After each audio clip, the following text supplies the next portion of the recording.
ॐ सहना भवतु सहनौ भुनक्तु सह वीर्यं करवावहै तेजस्विनावधीतमस्तु मा विद्विषावहै। ओम शांति शांति शांति।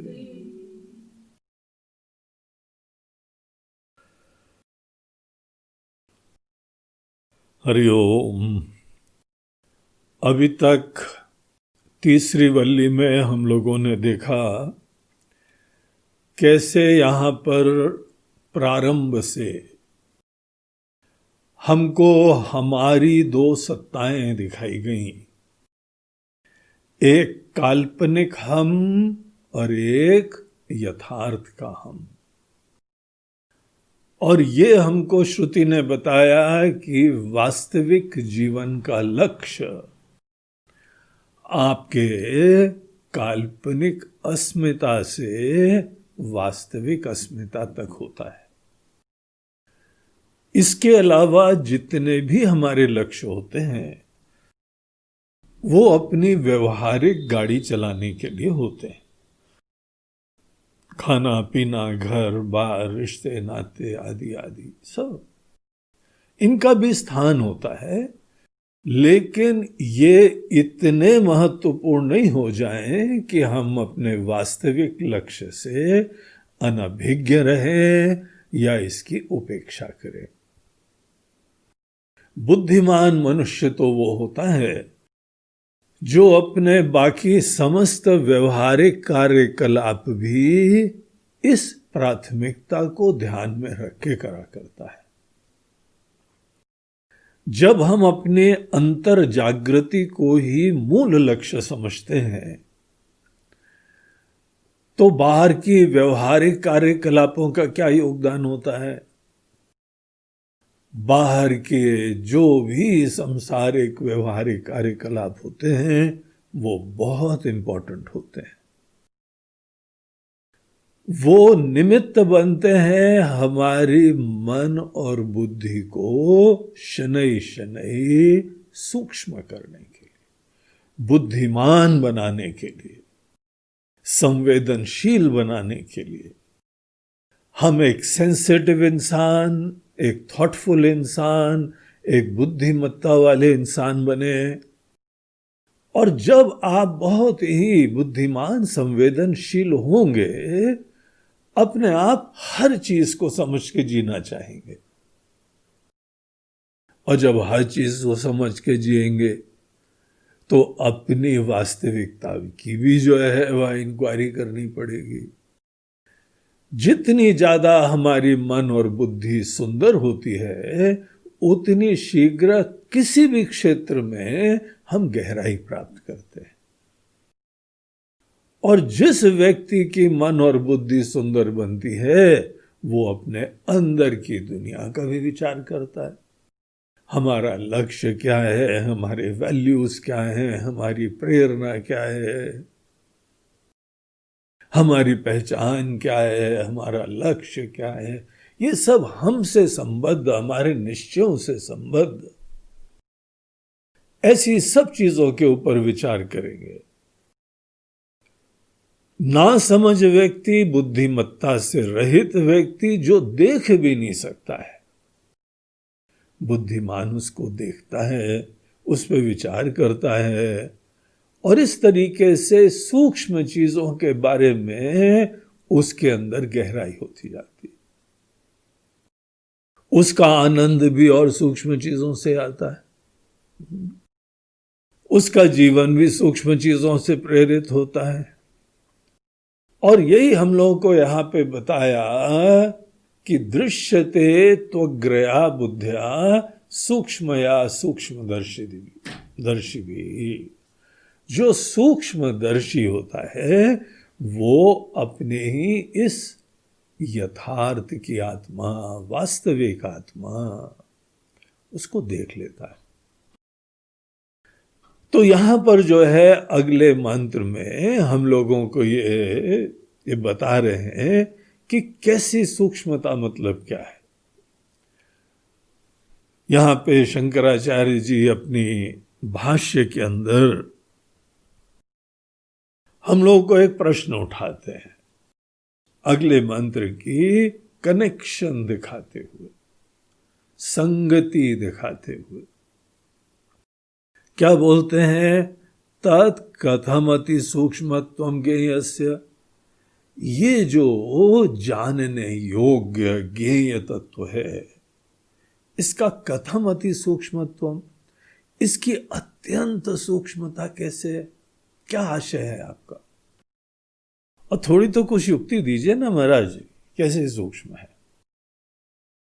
तो वो ही युक्ति, वो ही एक लॉजिकल हमको एक्सप्लेनेशन दिया जाता है कि हमारी आपकी वास्तविकता की अत्यंत सूक्ष्मता का क्या मतलब होता है। तो वो देखिए, यहां हम लोग मंत्र पहले पढ़ते हैं, फिर इसको देखते हैं। अशाब्दमस्पर्शमरूपमप्ययम् तथा रसं नित्यमगन्धवज्जयत् अनाद्यनन्तं महतः परं ध्रुवं निचाय्य तन्मृत्युमुखात् प्रमुच्यते। तो यहां पर हम लोगों को शुरुआत की 2 लाइन में उसके लक्षण देते हैं। बोलते हैं ये जो यहां हमारी आपकी वास्तविकता है ना, अशब्दम, अस्पर्शम, अरूपम, अव्ययम तथा अरसम, नित्यम, अगंधवत, इस प्रकार के शब्दों से हम लोगों की वास्तविकता पॉइंट आउट करी जाती। और आज जो है वो पूरा इसका उल्टा देख लीजिए आप। अगर उसके बारे में कहा है अशब्दम, तो हमारे बारे में शब्दम। हम शब्द के द्वारा ग्राह्य हैं, परिभाषित। आप किसी से भी मिलते हैं तो अपना परिचय देते हैं अपने शब्दों से। कहीं पर जो है आपका फेलिसिटेशन होना है तो अनेकों लोग आपके बारे में भी शब्दों से बता देते हैं,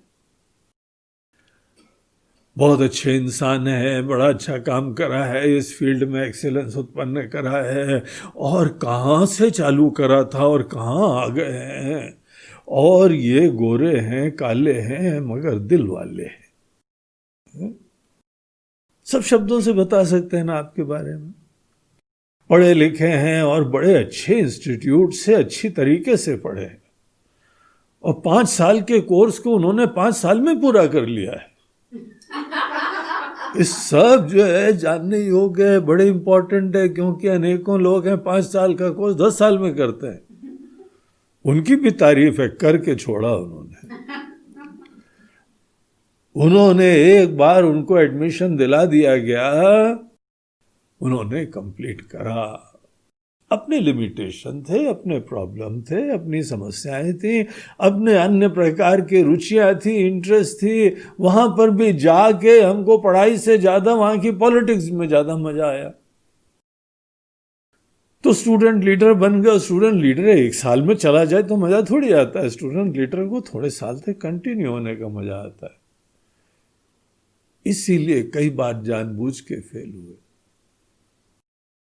कोई अच्छा हो, कोई बुरा हो, शब्दों से उसको बताया जा सकता है। स्पर्शम, आपको छू सकते हैं, आपको टच कर सकते हैं, आप दूसरे को भी टच कर सकते हैं, ग्राह्य है। अरूपम, हमारी वास्तविकता का कोई रूप नहीं। रूप कोई बड़ी भारी बात नहीं होती है, रूप लिमिटेशन होता है। किसी चीज का भी एक रूप हो जाए इसका मतलब वो उतनी स्पेस में संकुचित हो गई। अब ये अलग बात है कि हम इसको मैं समझ बैठे, जिसको भी मैं समझ लेते हैं वो प्रिय हो जाता है। ये हाड़ मांस का पुतला मैं समझ लिया, इसीलिए देखो प्रिय है। लालन पोषण करते हैं, खाना पीना खिलाते हैं, नहलाते धुलाते हैं, अनेकों प्रकार का आराम दिलाते हैं। क्यों? क्योंकि हम हैं। तो रूप होने के उपरांत यद्यपि ये सब चीजें हमारी द्वार खुलते हैं अनेकों अनुभूतियों के, लेकिन ये देखिए एक सच्चाई को, जहां पर भी हम अपने आप को रूप के द्वारा देखते हैं, और जो रूप केवल हमारे पेरेंट्स के द्वारा मिला हुआ है। हमारे माता पिता अगर काले थे तो हम काले, अगर चीनी थे तो चपटी नाक वाली, पतली आंख वाली, अगर जो है वह कोई और गोरा हो तो हमको रंग अच्छा मिल गया। कुछ हमारी विशिष्टता नहीं है, ये हमको जो है ट्रांसफर हुआ है, ये माता पिता का जो है योगदान है। रूप जो है हम लोगों को जो भी प्राप्त हुआ है, आंख, नाक, कान, हाइट आदि आदि, और अनेकों प्रकार के रूप रंग ही नहीं, शरीर के अनेकों गुण भी, विशिष्टता भी और कमियां भी, अनेकों हेरिडिटरी डिजीज जो है वो ट्रांसफर होती हैं अपनी जेनेटिक्स से। कई लोगों को बचपन से ही पता लगा शुगर हो गई है, क्योंकि पेरेंट्स को थी। तो गुण हो, दोष हो, वातावरण हो, भाषा हो, सब चीजें आज जो हमारे शरीर को हैं, रूप को हैं, सब चीजें हमको मिली हुई है, उपहार में मिली।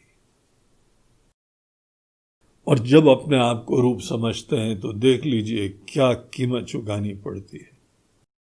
संकुचित हो गए, इसी एड्रेस पे हम मिलते हैं। शरीर जब भी कोई अपने आप को रूप समझता है, केवल शरीर का ही विकार होता है, जन्म होता है, वृद्धि होती है, क्षय होता है और नाश होता है।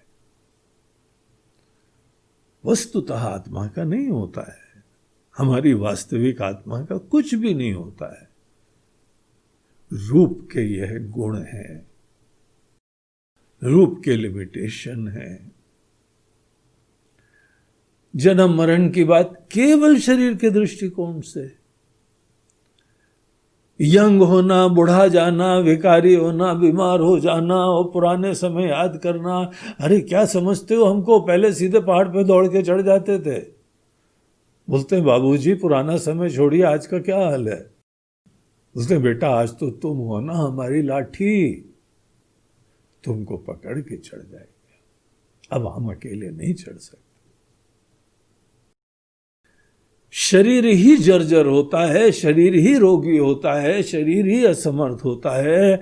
दुनिया भर की बीमारियां शरीर में होती हैं, जिसको हम आज मैं समझते हैं।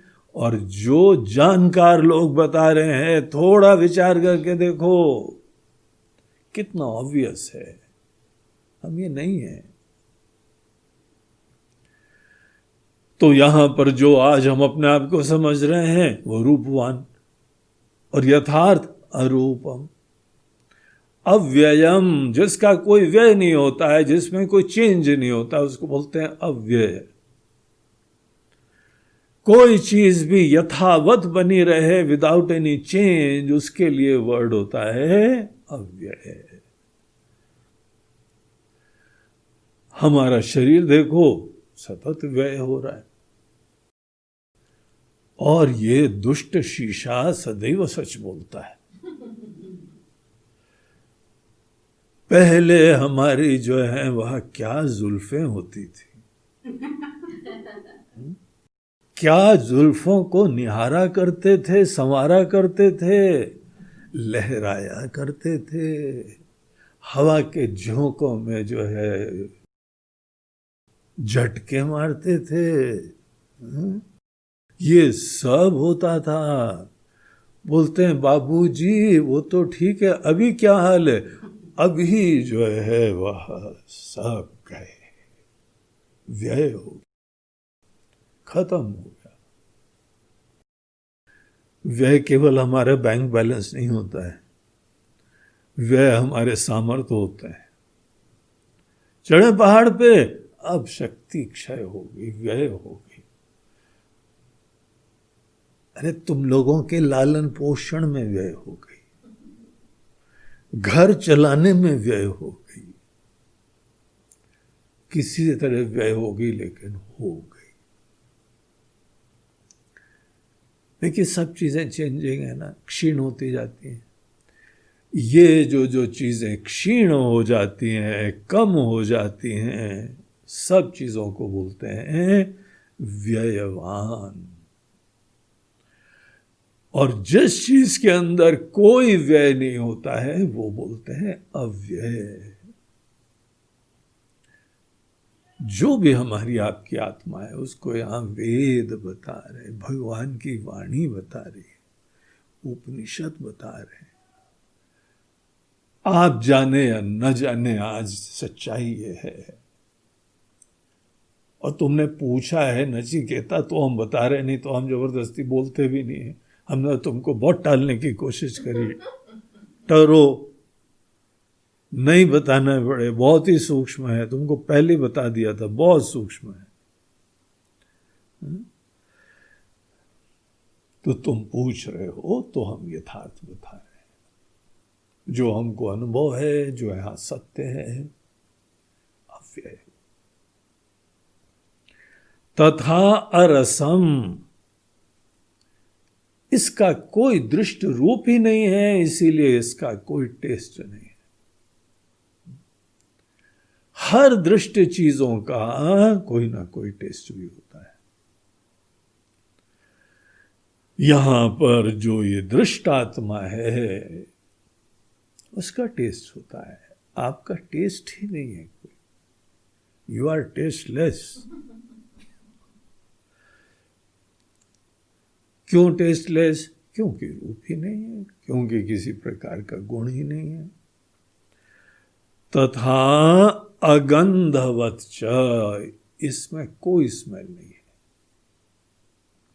स्मेल बॉडी में आती है, इसीलिए हम लोग नहा धो के फ्रेश होते हैं, हमको खुद नहीं अच्छा लगेगा।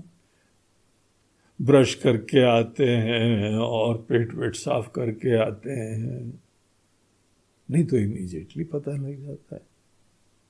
स्मेल बॉडी में आती है। लेकिन जो यह चिन्मयी सत्ता है, free from all smell, taste, form, ऐसी ये आत्मा वो नित्य है, और ये महाशय अनित्य है।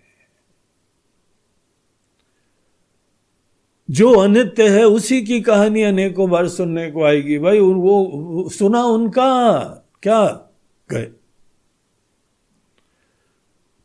अनित्य थे, गए। लेकिन जो गहराई में झांकता है, देखता है, वो भगवान श्री कृष्ण की तरीके से गीता में बोलते हैं, अर्जुन बहूनि में व्यतीतानि जन्मानि तव चार्जुना। बहुत बार हम भी मैनिफेस्ट हुए हैं, तुम भी मैनिफेस्ट हुए हो। तान्यहम वेद सर्वाणी न त्वं वेत्थ परन्तप। हमको सब पता है। हमको ये भी पता है कि वस्तुतः हम कौन हैं, और ये भी पता है कि कितनी बार हमने अनेकों चोले धारण करे हैं। तुमको नहीं तुम्हारी वास्तविकता पता है, और नहीं ये पता है। उस धरातल पे खड़े हो तो तुमको बाकी भी पता लगे। तो ये चीज सभी शास्त्र जो है हमको बता रहे हैं। अनादि अनंतम, उसका कोई आदि नहीं है। शरीर का आदि है, शरीर की बर्थडे मनाई जाती है, जन्मदिन मनाते हैं, किसी का भी जन्मदिन मनाए तो उस समय आप शरीर के आविर्भाव का सेलिब्रेशन कर रहे हैं।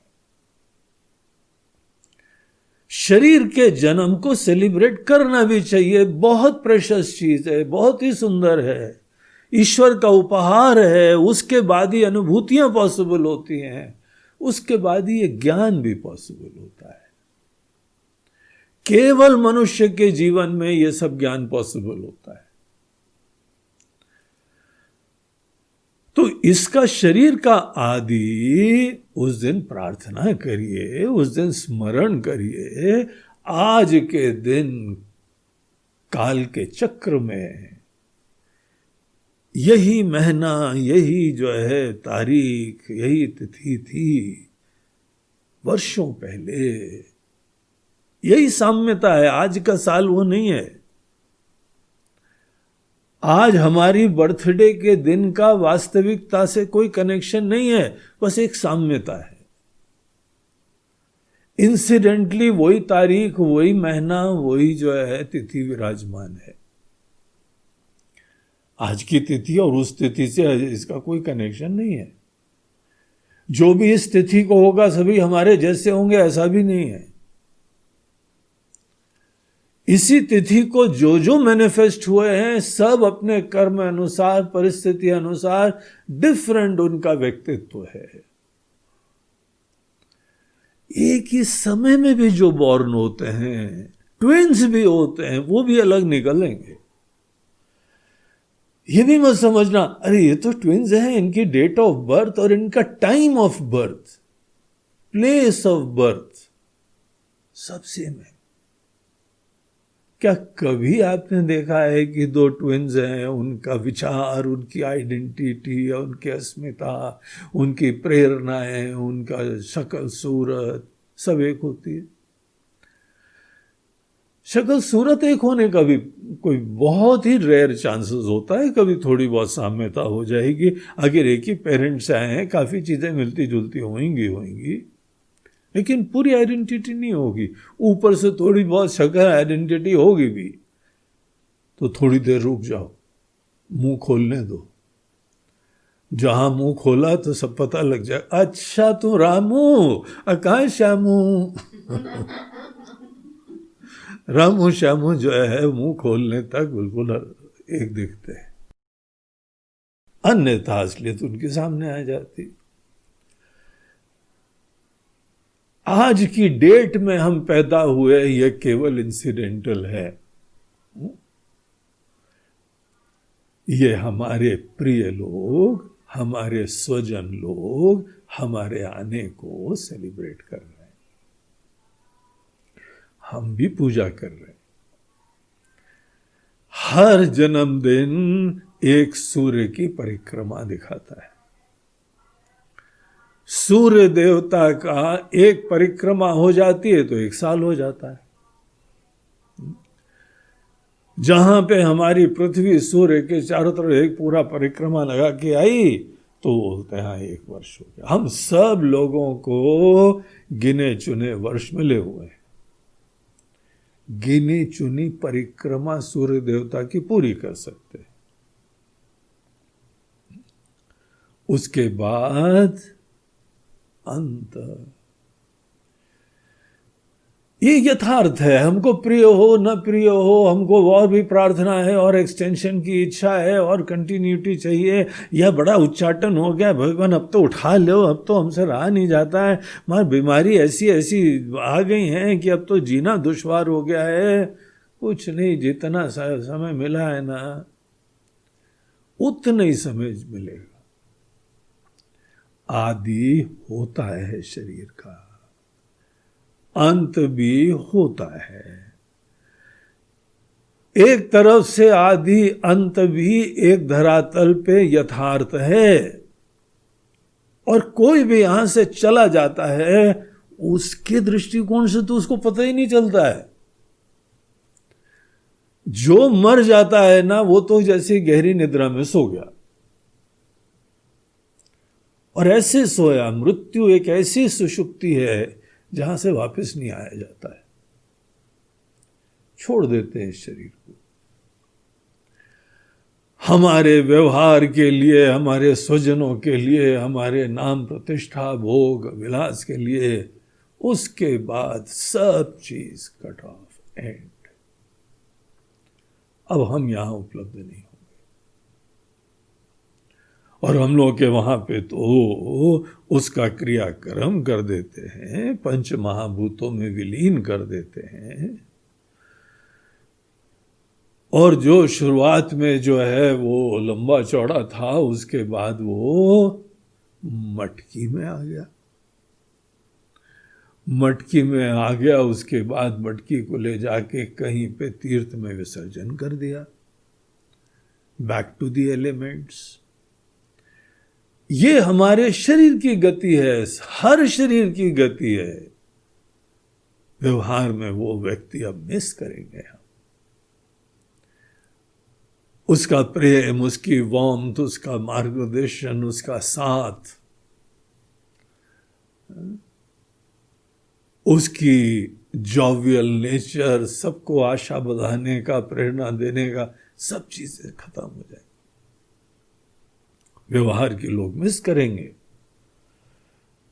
तो किसी न किसी चीज का अंत होता है, किसी का जन्म होता है। लेकिन यहां पे इसकी तुलना करते हुए बताते हैं, देखिए आप जहां पे, हम जहां पे खड़े हुए हैं आज, उसका आदि और अंत होता है। और जो हमारी वास्तविकता है, उसको यहां पे श्रुति वेद बता रहे हैं, ब्रह्म विद्या के आचार्य बता रहे हैं। अनाद्यनंतम, अनादि और अनंत। जिसका आदि नहीं होता है अनादि, जिसका अंत नहीं होता है अनंत। अनाद्यनंतम महतः परम ध्रुवम। वो कॉस्मिक चीज से भी बड़ा होता है, इसको बोलते हैं महतः परम। समष्टि से भी बड़ा होता है, उसको भी ट्रांसेंड करता है। छोटे बड़े के चक्कर को, सबको ट्रांसेंड करता है। ध्रुवम, वो परमानेंट है। ऐसे को जो व्यक्ति जानता है, जो व्यक्ति समझता है, निचाय मतलब निश्चय करता है, विचार पूर्वक जगता है, देखता है, इसको रियलाइज करता है कि ओ यस, हम तो वस्तुतः ये हैं। बाकी तो रोल थे, कितने हमने पिक्चरों में रोल प्ले करे, कितने नाटक में रोल प्ले करा। अब वस्तुतः एक्टर की वास्तविकता तो ये है। जिसने भी अपनी वास्तविकता का निश्चय करा, निश्चयतम। और निश्चय केवल अस्तित्व का नहीं है। हाँ, एक चेतना है, एक ब्रह्म है, एक परमात्मा है, इसको निश्चय नहीं बोलते। निश्चय बोलते हैं कि अयम आत्मा ब्रह्म। हम शब्द का अर्थ ब्रह्म है। I am that. हम ही ब्रह्म है, ऐसा निश्चय, इसको बोलते हैं निचाय। निचाय तत् मृत्यु मुखात प्रमुच्यते। हे नचिकेता, हमारे चंगुल से मुक्त हो जाओगे। याद रखिए, मृत्यु देवता ही हमको बता रहे हैं। वो खुद बोल रहे हैं कि कौन कौन हमारे दायरे में आता है और कौन कौन हमारे दायरे में नहीं आता है। जिसने भी यहां रहते रहते अपने आप को ये चिन्मयी सत्ता में की तरह जान ली, उसका कोई जन्म नहीं होता, कोई मृत्यु नहीं होती है। मृत्यु मुखात प्रमुच्यते, कोई बुढ़ापा नहीं होता है, कोई बीमारी नहीं होती है। ऐसा नहीं है कि शरीर की बीमारी नहीं हुई। महाराज जी क्या ऋषि मुनि लोग मर गए ना, अभी तो है थोड़ी है, तो बिल्कुल मर गए। शरीर के दृष्टिकोण से तो वो कह ही रहे हैं कि इस धरातल पे हमारी अस्मिता नश्वर है, और यही देखे तो हमको विचार करना पड़ रहा है, और इससे अपनी पूरी हम जो है तादात्म्य और अस्मिता इसी से माध्यम से बनाने का ये मोह खत्म करके जो लाइफ प्रिंसिपल है, हम उससे अपने आप को आइडेंटिफाई करते हैं, उससे अपनी पहचान उत्पन्न करते हैं। शरीर में जीने से कोई प्रॉब्लम नहीं है, लेकिन शरीर को मैं की तरीके से मान के जिए कि शरीर को अपना चोला मान के जिए। शरीर हमारा एक जो है वह मात्र चोला है, या हम शरीर हैं। ये चॉइस तो है ना हम लोगों की। जो भी अपने आप को यह चेतन तत्व जानते हैं और शरीर को चूल्हा जानते हैं, उनका जीवन ही अलग होता है। न डरते हैं, न दुखी होते हैं, न इनसिक्योर होते हैं। एक सज्जन फौजी बता रहे थे हमको, तो गुरु जी, अगर फौजी लोग जब एकाध की मृत्यु देख लेते हैं ना, उसका मृत्यु से डर खत्म हो जाता है। और जिस व्यक्ति का मृत्यु से डर खत्म होता है वही वीर पुरुष बनता है। आतंकवादियों का मृत्यु से डर खत्म हो गया, घुसते चले आ रहे हैं अंदर, जो है वो अपने देश में घुसते चले आ रहे हैं, उनको मरने का डर ही नहीं है। उनके दिमाग में ये बैठा दिया गया जहां तक उनकी बात है। आतंकवादी अपने आप को कोई ब्रह्म स्वरूप नहीं जानते हैं, उनको दूसरा पाठ पढ़ाया गया है, दूसरी पट्टी पढ़ाई गई है कि ये धर्म के नाम पे तुम मरोगे तो तुमको जन्नत मिलेगी। और जन्नत, अरे वाह यार, जन्नत क्या जन्नत होती है, ये भी कोई जीवन है? जन्नत में जो जो चीजें यहां डिनाइड हैं वो सब अच्छी मात्रा में वो मिलती है।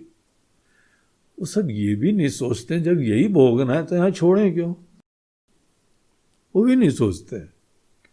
लेकिन जन्नत का प्रलोभन होता है ना।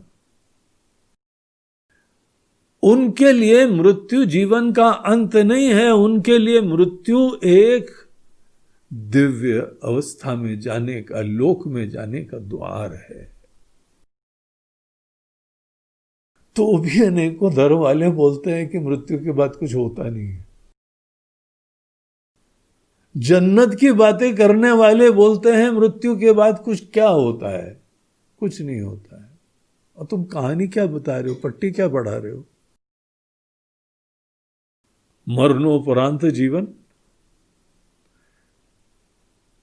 तो ये जो है इसलिए उनका मृत्यु का डर खत्म हो जाता है। अगर मृत्यु का डर खत्म हो गया तो बड़े डेंजरस लोग हो जाते हैं। डेंजरस भी होते हैं, निर्भीक भी होते हैं। वो तो सबको मारने के लिए आ रहे हैं। अब कोई मरेगा ही नहीं, उसका अस्तित्व नहीं खत्म होगा, ये क्रांतिकारी एक मन के अंदर निश्चय होता है। सब डर, सब चिंता, सब बुढ़ापा, सब चीजें आप एक डिफरेंट लाइट से देखते हैं। आपको कुछ भी नहीं हो रहा है। मृत्यु मुखात प्रमुच्यते।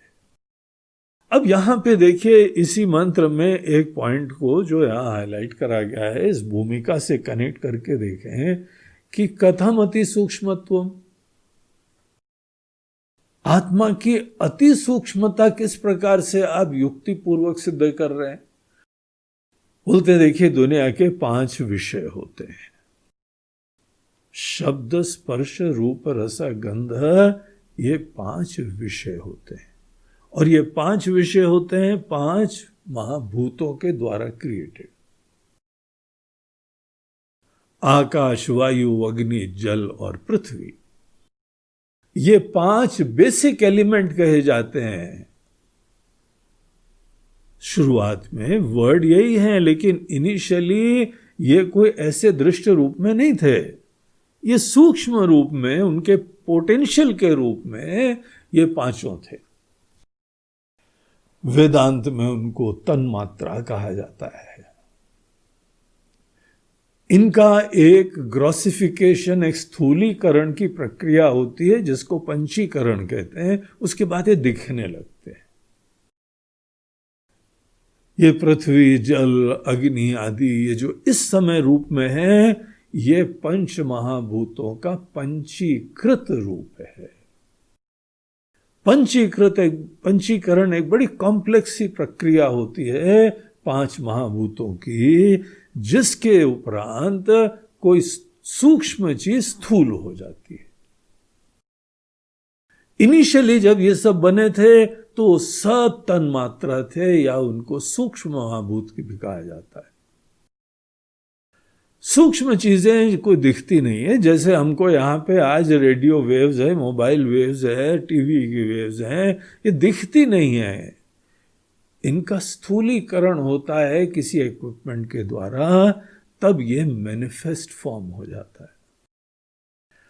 हमारी फैकल्टीज वो हैं जो कि केवल मैनिफेस्ट फॉर्म्स को देख पाती है। इंद्रिय की ग्राह्यता ही स्थूलीकरण का लक्षण होता है। इंद्रियों के द्वारा अग्राह्यता ये सूक्ष्मता होती है। जो ये सूक्ष्म तत्व इनिशियली होते हैं, इनके अंदर एक एक विशेष गुण होता है। आकाश में एक गुण आता है, शब्द। वायु में दो गुण आते हैं, शब्द और स्पर्श। उसके बाद उससे अग्नि तत्व उत्पन्न होता है। अग्नि तत्व, आकाश पहले, फिर वायु, फिर अग्नि। और इसीलिए आकाश में एक तत्व है, वायु में दो है, क्योंकि उससे क्रिएटेड है तो उसका एक गुण आ गया। वायु की अपनी एक यूनिकनेस आ गई। वायु से अग्नि उत्पन्न होती है, अग्नि तत्व। अग्नि तत्व जो है, अग्नि रूपी महाभूत, उसमें वायु के दोनों गुण आते हैं और एक अपना विशेष गुण आता है, रूप। अग्नि से जल तत्व उत्पन्न होता है, उसके अंदर सब मिला के 4 गुण हो जाते हैं। और उसके बाद पृथ्वी तत्व होता है, उसमें 5 गुण होते हैं। अब ये देखिए, क्रम से धीमे धीमे स्थूलीकरण होता है। जितने ज्यादा गुण बढ़ते जाते हैं, उतना इसको कहा जाता है ये स्थूल बनता जाता है।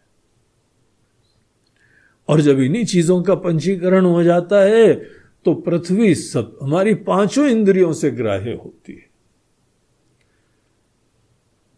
जल जो है 4 इंद्रियों से ग्राह्य होता है। रूप हमारी 3 इंद्रियों से ग्राह्य होता है। वायु 2 इंद्रियों से ग्राह्य होता है। आकाश केवल 1 इंद्रिय से ग्राह्य होता है। आकाश में केवल शब्द है। उसके बाद क्रम से 2, 3, 4, 5। यही यहां पे अब देखो, हम वायु को आप देखिए, किसी भी अग्नि आदि की अपेक्षा वो सूक्ष्म है। आकाश को देखिए, और सूक्ष्म है। एक ही गुण है, केवल उसके अंदर साउंड की वाइब्रेशन ही चल पाती है, शब्द ही चल पाता है। शब्द के लिए आकाश इंपॉर्टेंट होता है। एक गुण है, लेकिन कितना सूक्ष्म है, हमारी आंखों से नहीं दिखेगा। देखो आकाश, क्या आकाश? आकाश के अंदर हमको जो है तारे दिख रहे हैं, सूरज दिख रहा है, दुनिया दिख रही है। आकाश क्या है? तो आकाश जो है आंखों से नहीं दिखेगा, सूक्ष्म हो गया। अब आप ये सोचिए, आकाश का भी जो कारण है, आकाश आदि भी जिससे उत्पन्न हुए हैं, उसके अंदर शब्द स्पर्श रूप रस गंध कोई गुण नहीं। यही क्रम की पूरी जो है व्यवस्था होती है, एक के बाद एक गुण बढ़ता चला जाता है। इसीलिए जिससे सब कुछ उत्पन्न हुआ है, प्योर कॉन्शियसनेस, प्योर चेतना, जिसको ऐत्रेय उपनिषद में ऋग्वेद में कहा है प्रज्ञानम ब्रह्मा, consciousness is Brahma, infinite reality. Aitareya Upanishad का महावाक्य है। उसके अंदर अशब्दम स्पर्शम रूपम, हर प्रकार के गुण जिसके वजह से यहां पे ग्राह्यता संभव हो रही है, वो सब चीजें इसमें नहीं है। इस तरीके से श्रुति हमको बताती है और युक्ति से यही बात पुष्ट और दृढ़ हो जाती है। लॉजिकली एनालिसिस करिए तो इसलिए यहां पर इसकी अति सूक्ष्मता सिद्ध होती है। तो ये जो प्रश्न करा कथम अति सूक्ष्मत्वम, इसलिए क्योंकि ये सबका कारणभूत तत्व है। शुरुआत में तो ये सब चीजें थी नहीं, आकाश तो क्रिएट हुआ और जो क्रिएटेड है उसके अंदर अपना एक गुण आ जाता है। इस तरीके से इसकी सूक्ष्मता, अत्यंत सूक्ष्म तत्व ये इस तरीके से है। ये हम और आप हैं। अपने आप को सदैव यह रूप आदि से जानने की प्रक्रिया ये धीमे धीमे खत्म करनी चाहिए। ये रोल का परिचय सोचो, तुम्हारा नहीं है। हमारा रूप, हमारी बीमारी, हमारा बुढ़ापा, हमारी मृत्यु की संभावना, अरे भैया डर के रहो। कोरोना से संभल के रहते हो कि नहीं रहते हो? हाथ सैनिटाइज करते हो, हाथ धोते हो? सब अनेकों चीजें जो है वह बाहर की, कैसा ये भयंकर वायरस है, इसने सबको शुद्धि सिखा दी। सब अच्छी तरह से रहो। सामान भी लाते हो, सैनिटाइज करो, स्प्रे करो, यूवी सैनिटाइजर लाओ, अल्ट्रावायलेट, किसी न किसी तरीके से। अनेकों जगह तो स्कूलों में और एयरपोर्ट्स में ये सब जगह बन रहे हैं क्यूबिकल्स। अंदर एंटर करते हैं, हाथ उठा के घूमते हैं, एक बार चक्कर मारते हैं, चारों तरफ से उनको जो है सैनिटाइज करा जाता है, स्प्रे से भी और यूवी लाइट से भी, और दूसरी तरफ से निकलते हैं शुद्ध होके। ये आजकल का समय हो गया। हमारे अनेकों जैनी महात्मा लोग तो बड़े खुश हैं, बोलते हैं देखा हमने पहले से बोला था मुंह में कपड़ा बांधो, मुंह में कपड़ा बांधो। हमने पहले फोरसाइट उत्पन्न करी थी, ऐसा वायरस है यहाँ पे। मतलब महाराज जी उन दिनों नहीं था, अरे उन दिनों दूसरे कीड़े थे यार। चलो जो भी है बहुत अच्छा है, शुद्धि के लिए आप जो भी करो बहुत अच्छा है। तो ये कोरोना ने सबको बहुत सिखा दिया, बड़े क्रांतिकारी परिवर्तन हुआ है दुनिया में। ये याद रखा जाएगा 2020 टर्निंग पॉइंट हुआ है।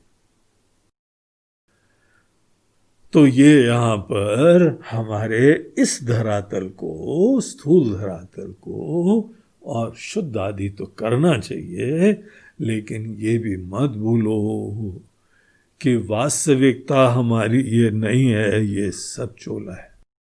मुक्ति इसी से मिलेगी, शुद्धि बुद्धि करने से नहीं मिलेगी। कितना भी शुद्ध कर लो, जैसे परीक्षित को मारने के लिए वो नाग तो भी घुसाया था, उसी तरीके से अनेकों बड़े बड़े नेता लोग, हम ये सोचते हैं इनके वहां कोरोना कैसे आ गया।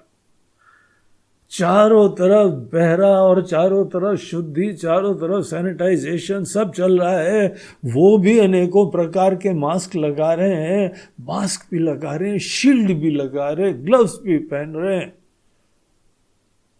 उसके उपरांत भी घर से निकल नहीं रहे हैं, तो भी हो गया। तो मात्र ये इन चीजों से बचाओ, मात्र कोई बुद्धिमत्ता नहीं है, ये तो करना चाहिए, कॉमन सेंस है। लेकिन फाइनली ये चीज जानो, जगो।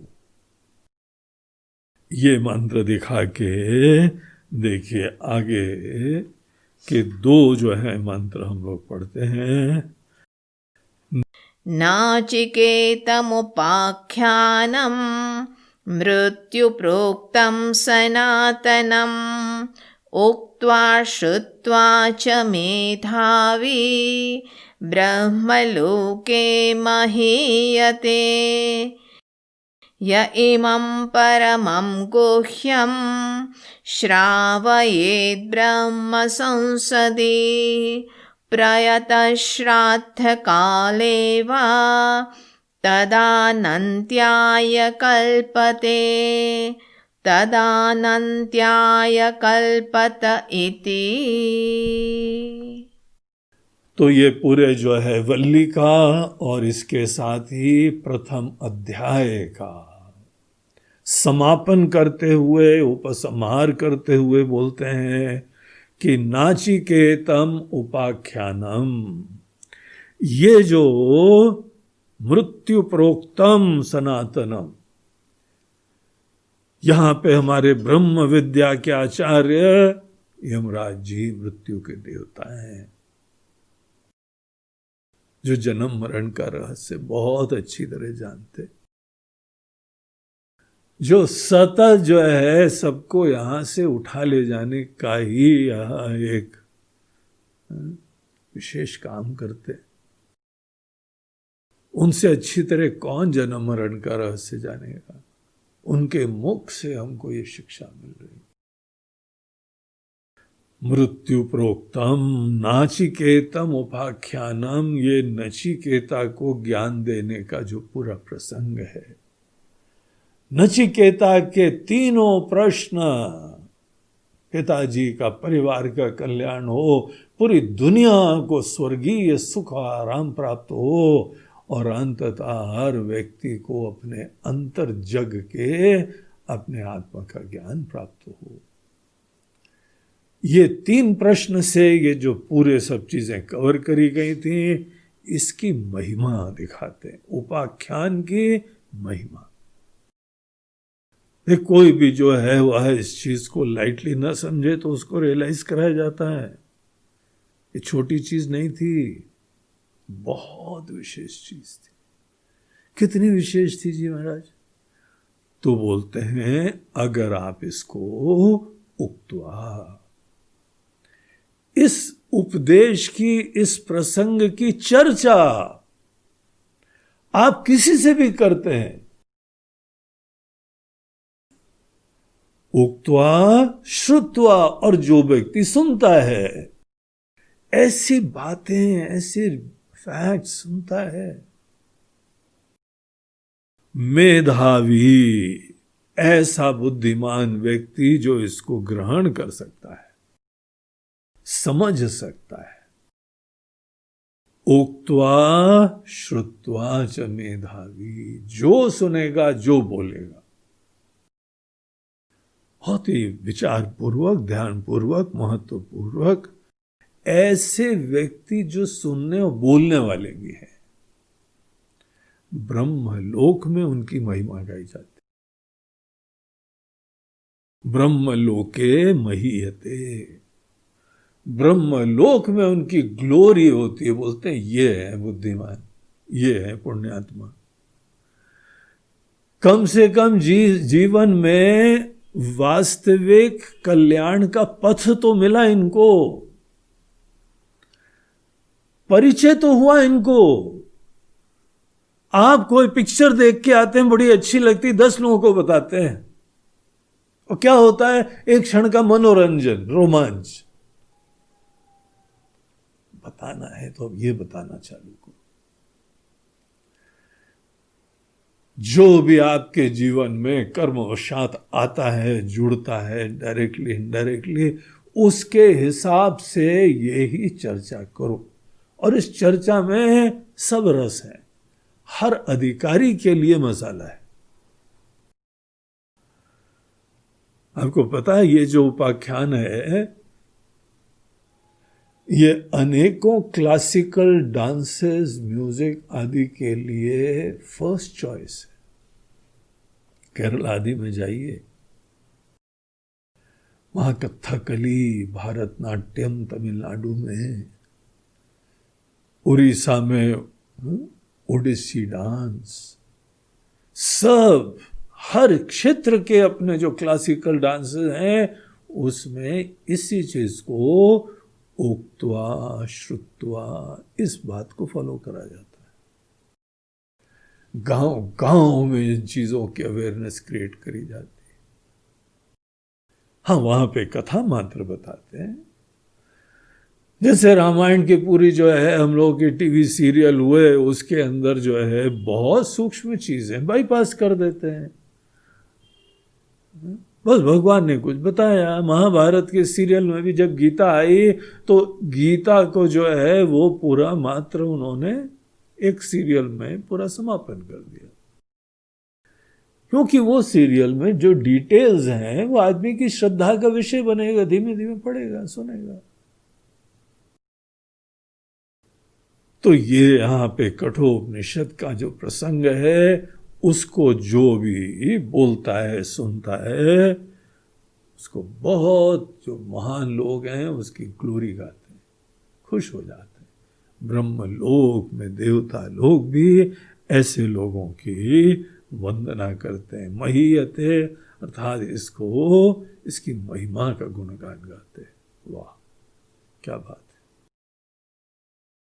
और आगे चीज यहां पे एक और इसकी महिमा बताते हैं इस पूरे उपाख्यान की। य इमं परमं गुह्यम, जो भी व्यक्ति इस पूरे उपाख्यान को, इस पूरे प्रसंग को, जो कि गुह्य है, गुह्य होता है जो कि अपनी तरफ से पता नहीं चलता है।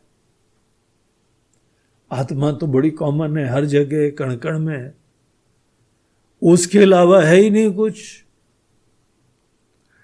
ईशावास्यम इदम सर्वम, सिया राम में सब जग जानी। हर चीज वही परमात्मा मात्र है, लेकिन तो भी दिखता ही नहीं। इसको बोलते हैं गुह्य। ऐसी बढ़िया छुपी हुई है, आवाजें भी आती रहती हैं। जैसे बच्चे लोग हाइड एंड सीक खेलते हैं ना, कहीं छुप जाते हैं, बोलते हैं हाँ ढूंढो। हम सब लोगों को आवाज आती रहती है। आनंद का आवाहन होता है, अमृतत्व का आवाहन होता है, निरोगता स्वस्थता का आवाहन होता है, लेकिन दिखता नहीं। जो चीज बहुत सीक्रेट होती है वो एक विशेष पद्धति से पता लगता है। आपको पता है ये कोडेड मैसेजेस चलते हैं। अनेकों गुप्तचर लोग एक से दूसरे मैसेज देते हैं, आपके सामने सामान्य मैसेज दिखाई पड़ती है और उसी के अंदर पूरा सीक्रेट हो जाता है। कैसे बोलते हैं, उनको बता रखा है जो वाक्य थे ना, उन सब का वाक्य में प्रत्येक वर्ड का पहला अक्षर लेके अलग लिख लेना, फिर तुमको मैसेज मिल जाएगा। अरे वेरी स्मार्ट। मैसेज ऊपर से आया, पता ही नहीं लगा था कि कोड वर्ड इसी के अंदर है। बोलते हैं बस यहां पे गुरु ही कोड वर्ड बताते हैं, सामने ही है लेकिन छुपा हुआ है। य इमं परमं गुह्यम, परम गुह्य है, परम सीक्रेट है, दिव्य है, अद्भुत है, सबका अधिष्ठान है, सबकी आत्मा है, सभी वो ही हैं। लेकिन दिखता नहीं। यही तो इसकी सीक्रेसी का प्रमाण है। परमं गुह्यम, ऐसे ये परम गुह्य दिव्य सूक्ष्म इस उपदेश को श्रावयेत ब्रह्म संसदि, ब्राह्मणों की सभा में जो ये चीज विद्वानों के साथ भी सुनाता है, चर्चा करता है। ब्राह्मण वो है जो समझदार लोग, बुद्धिमान जो होते हैं वो ब्राह्मण होते हैं। ब्रह्म को जीवन में लक्ष्य मान के जीने वाले लोग ही ब्राह्मण होते हैं। आज ब्रह्म की प्राप्ति कर ली हुआ आवश्यक नहीं है। आप जीवन में यही चिन्मयी सत्ता ब्रह्म को जानने के लिए दृढ़ संकल्प कर लें, उस दिन से आप भी ब्राह्मण, ब्रह्म से इंस्पायर्ड, ब्रह्म में रम रहे हैं, ब्रह्म का चिंतन कर रहे हैं, ऐसे लोग। तो ऐसे रुचि वाले लोग, ऐसे इंटरेस्ट वाले लोग, इन लोगों की सभा में जो इसको सुनता है, बोलता है, सुनाता है, श्रावयेत मतलब सुनाता है। या तो ब्राह्मण की सभा हो या प्रयतः श्राद्ध कालेवा। देखिए वेदों का प्रमाण है, श्राद्ध के समय कठोपनिषद का ये पहला अध्याय विशेष रूप से पठनीय है। आपके जब भी आप पूर्वजों को श्राद्ध का 15 दिन में आपके पास आते हैं, हमारे पूर्वज लोग आते हैं, देखिए जब भी यहां पे किसी की डेथ होती है ना, कभी नहीं समझना चाहिए उसका एग्जिस्टेंस खत्म हो गया है। आज तो विज्ञान भी ये प्रमाण देता है किसी चीज का नाश नहीं होता है। मैटर का, एनर्जी का ट्रांसफॉर्मेशन होता है। कुछ व्यक्त से अव्यक्त हो जाती है।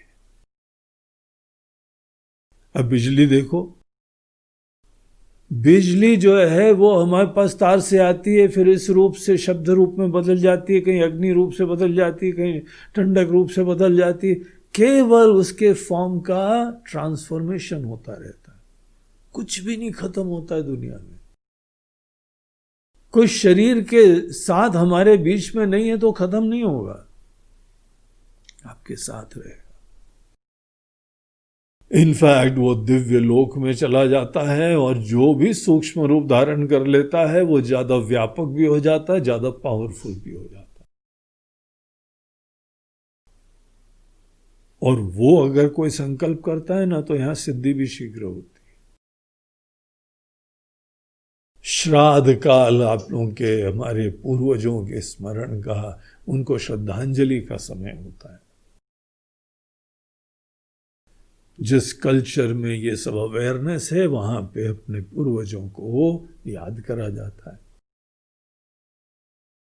और ये श्राद्ध काल में अगर कोई व्यक्ति कठोपनिषद के इस पहले अध्याय का पाठ करता है, मात्र पहले अध्याय का, क्योंकि फलश्रुति पहले अध्याय के बाद ही लिखी हुई है, हर जगह फलश्रुति नहीं लिखी जाती है, जहां जहां लिखी जाती है वो बड़ा महत्वपूर्ण हो जाता है।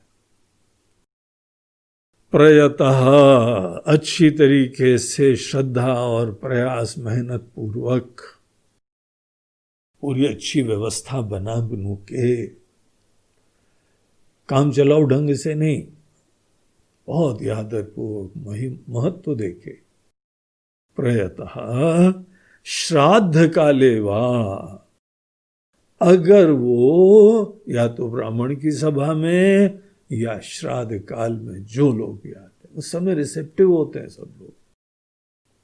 जब मृत्यु हो जाती है ना तो वो 10-12 दिन, 13 दिन, कहीं 13 मनाई जाती है, कहीं कितने दिन, किसी किसी का कल्चर अलग होता है, सिस्टम्स। 13 दिन तक जो है वहाँ शोक मनाया जाता है और उस समय भी ये चीज़ों को बोलना चाहिए। किसी की मृत्यु हो जाए कठोपनिषद के पहले अध्याय का अर्थ सहित चिंतन। हम लोगों ने यहाँ पे इसी जो है ऑनलाइन ज्ञान यज्ञ के समय इसको निमित्त बना के पूरे तीनों अध्याय का हिंदी जो है रूपांतरण भी प्रस्तुत करा है, वीडियो बना के दिए। अब केवल यहाँ पे तीनों अध्याय का हिंदी अर्थ ही मात्र देख लो, अर्थ ही महत्वपूर्ण होता है, और मंत्र देखो तो सोने में सुहागा है। मंत्र के साथ अर्थ देखो तो बहुत ही अच्छा है, अन्यथा अर्थ तो जो है वो श्राद्ध काल में या ब्राह्मणों की सभा में यही चीज बोलना सुनना। तद अनंत्याय कल्पते, उसको क्या फल मिलता है? वो अनंतता में जगने के लिए पात्र हो जाता है, वो क्वालिफाई कर जाता है, एंट्रेंस एग्जामिनेशन पास कर लेता है, वो इस चीज के लिए पात्र माना है। तद अनंत्याय कल्पते, तद अनंत्याय कल्पते इति। ये जो बाद में लास्ट जो है वो लाइन का, क्वार्टर लाइन का रिपीटिशन होता है, ये पहले के समय जब नॉन प्रिंटिंग होती थी,